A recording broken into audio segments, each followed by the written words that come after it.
did this problem today, task scheduler, revise this problem today. We are given a list of tasks, each labeled from A to Z, and a number n. Each CPU interval can be idle or allow the completion of one task. So there are CPU cycles, and in each CPU cycle, a task can get finished or not. Okay, and we have to return the minimum number of these CPU cycles needed to finish all these tasks, with the condition that there should be a gap of n cycles between similar tasks. So for example, A, this list, we do A, we can't do A again until 2 cycles. Okay, so if we can't do A, we choose the next task, B. Okay, but now we can't do A, we can't do B, so we can't, and since there is no any other task, we don't do any task in this cycle, and all this counts. So A, B, idle, A, B, idle, A, B, like this. The output is 8. 8 is the minimum number of CPU cycles it took us to finish all these tasks. Okay, let me show you what I was thinking. Well, from the last time I solved this problem, I like remembered the bits, and I knew that okay, we have to return the answer as an integer. We don't actually need to return the sequence of the tasks. And so what I thought, okay, maybe I can just convert this list of tasks, which are A, B, C, into integer, and I can then store those store that list of integers in my priority queue. Because it was a hint. Then priority queue will help me. Well, this is what I thought, that it would help me sort these tasks, so I would have similar tasks next to each other. It won't be scattered, right? And for handling the cycles, I thought of keeping a buffer type of data structure. So I thought, okay, once I have my list of tasks as integers, I can just simulate this cycle, CPU cycle. So here's my list, right? And 0, and that 0 goes into my buffer. Then next task, what is the next task? 0? No, 0 still is in my buffer, so I can't use 0. And whatever task I can't use, it goes into my remaining list, right? And it will just add those tasks back to my queue later. Okay, so 1. Well, 1 is not in the buffer, and my buffer size is going to be n. It's not in my buffer, so let's just add it to my buffer. Okay, 1 is added to my buffer. My buffer is full. Okay, what is next? 1, no, can't do. Let's add it to my remaining list. 1, let's add it to my remaining list, and my queue would be empty. Okay, but problem with this approach is that I need a very advanced data structure to be my buffer, right? Because my buffer should be able to track last n tasks, and the last n tasks, right? And it should also be able to dynamically delete the least recent task element, right? So when I come back to this, when I come back here again, uh, and also my buffer should also be cycle aware, and it I mean, it's possible to create this type of buffer, but it would have been uh, I think it's really complicated, not definitely out of the scope of this problem.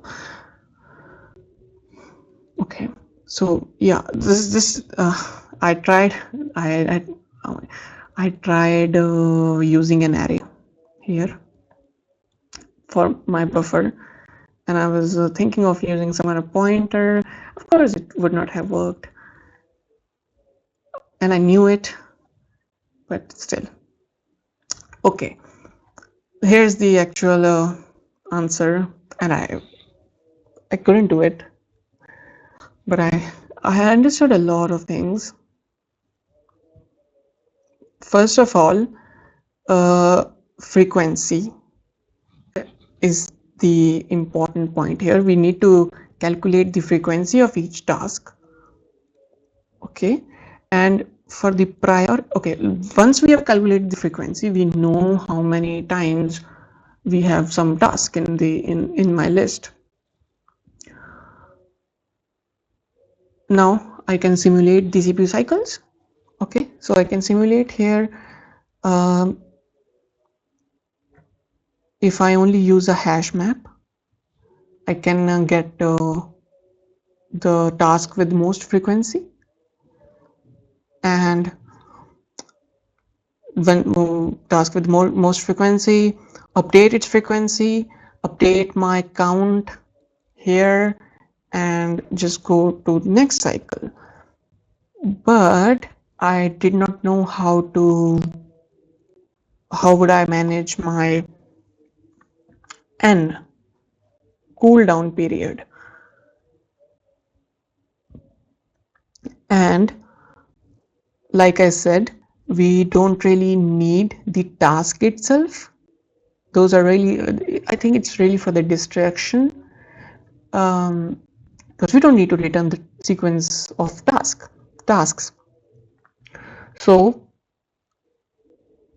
I'm hoping I'm not all over the place with this explanation, but let me just see what I did. Yeah, the main confusion in this problem is how would you uh, how would you use how would you arrange these tasks together. In my this solution, I tried I this is what I did. I basically arranged the tasks um, based on the similarity, based like similar tasks being arranged together, right? And then after that, okay, I thought, okay, no, I shouldn't do that. Then I tried arranging the elements based on their frequency, and I don't remember how I did it, but well, I know I was trying to do something. Okay, I forgot, but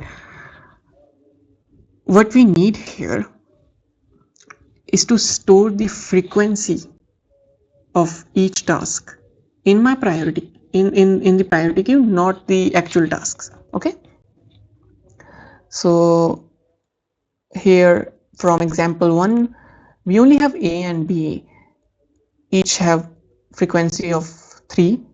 So I just stored 3 and 3 in my priority queue,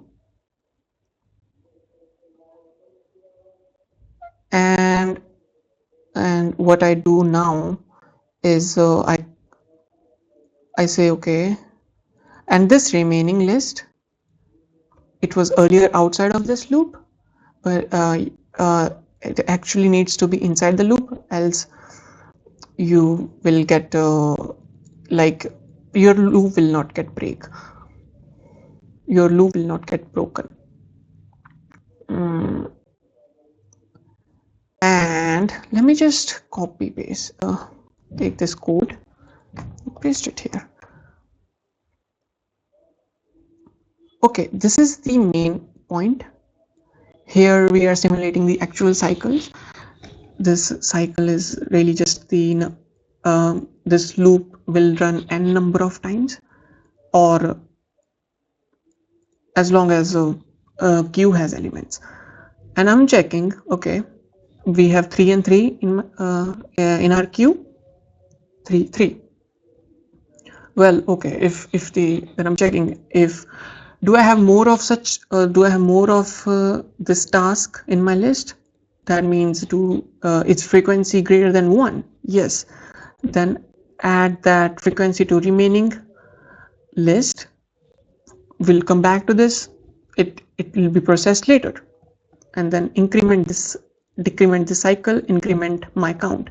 Count really denotes the number of tasks I did in this cycle, or just the number of times this loop ran. Okay.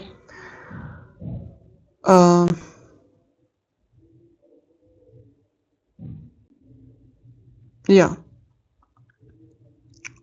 Now this array is just whatever elements we have in remaining list, add them back to my queue.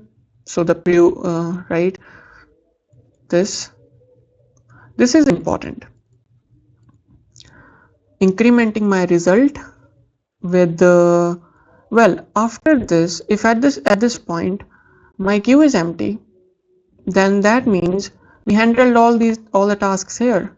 No task was added to remaining, so no need to, so my queue is empty at this point. If that is the case, then what should be the answer? What should I increment? Imagine this. If I only have A and B in my list, forget the n. If I only have A and B in my list,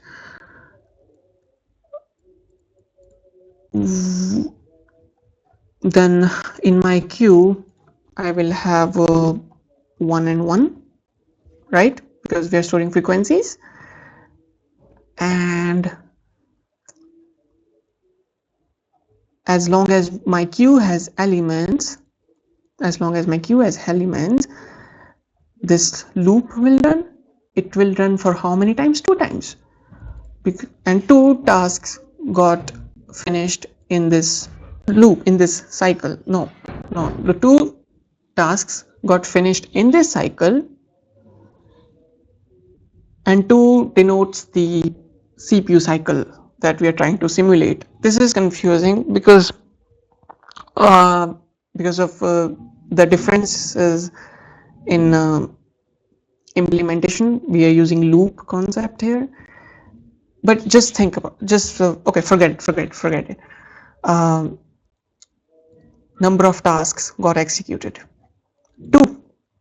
Then increment my result with 2, and we're coming out of outer loop is ready to get broken anyway, because the queue is empty now. Return this list, and the answer is 2. The point I'm trying to make is, come here. The minimum number of CPU intervals or cycles we are going to need to finish all the tasks will always be greater than, like it cannot be smaller than the size of my list, right? That's so obvious. So for example, I have my size of my list is what, 6. So I know that, like, it's not practical for my number of cycles to be less than my list, and I'm getting confused right now. Yeah, look at this example. Yeah, I use this example. So here's a list of tasks, no duplicates. Forget n, minimum number of CPU cycles it's going to take to finish them all. 3. In first cycle we finish A, then B, and then C. Linear. This is what was in my priority queue, right?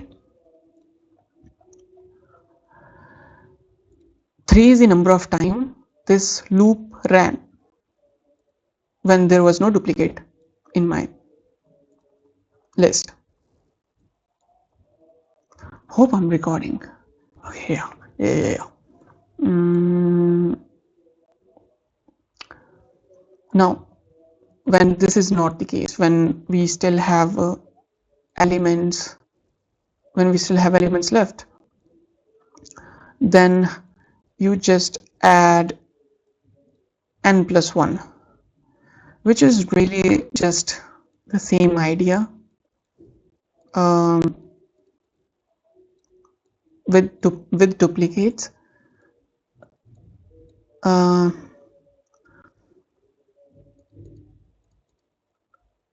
I'm just trying to find a way to explain this. So A and B, can I just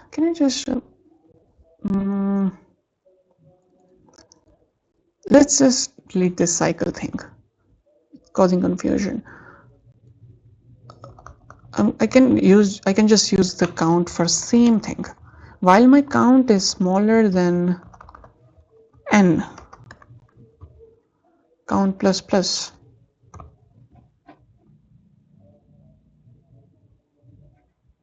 n plus 1, I think n plus 1, or this thing.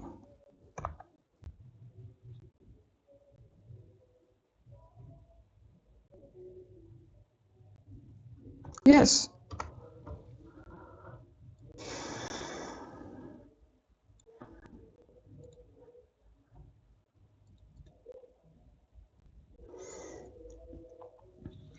It works, and it should work.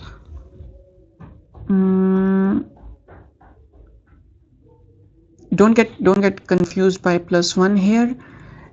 Just try to simulate this, you will know. Just try to try run. Okay. Well, am I done? I think I explained this pretty good. Yeah. Okay, so this was the problem. The last time I did this, I think I just kind of skimmed over it, because oh man, there are so many details. I need to watch that video of mine. Okay.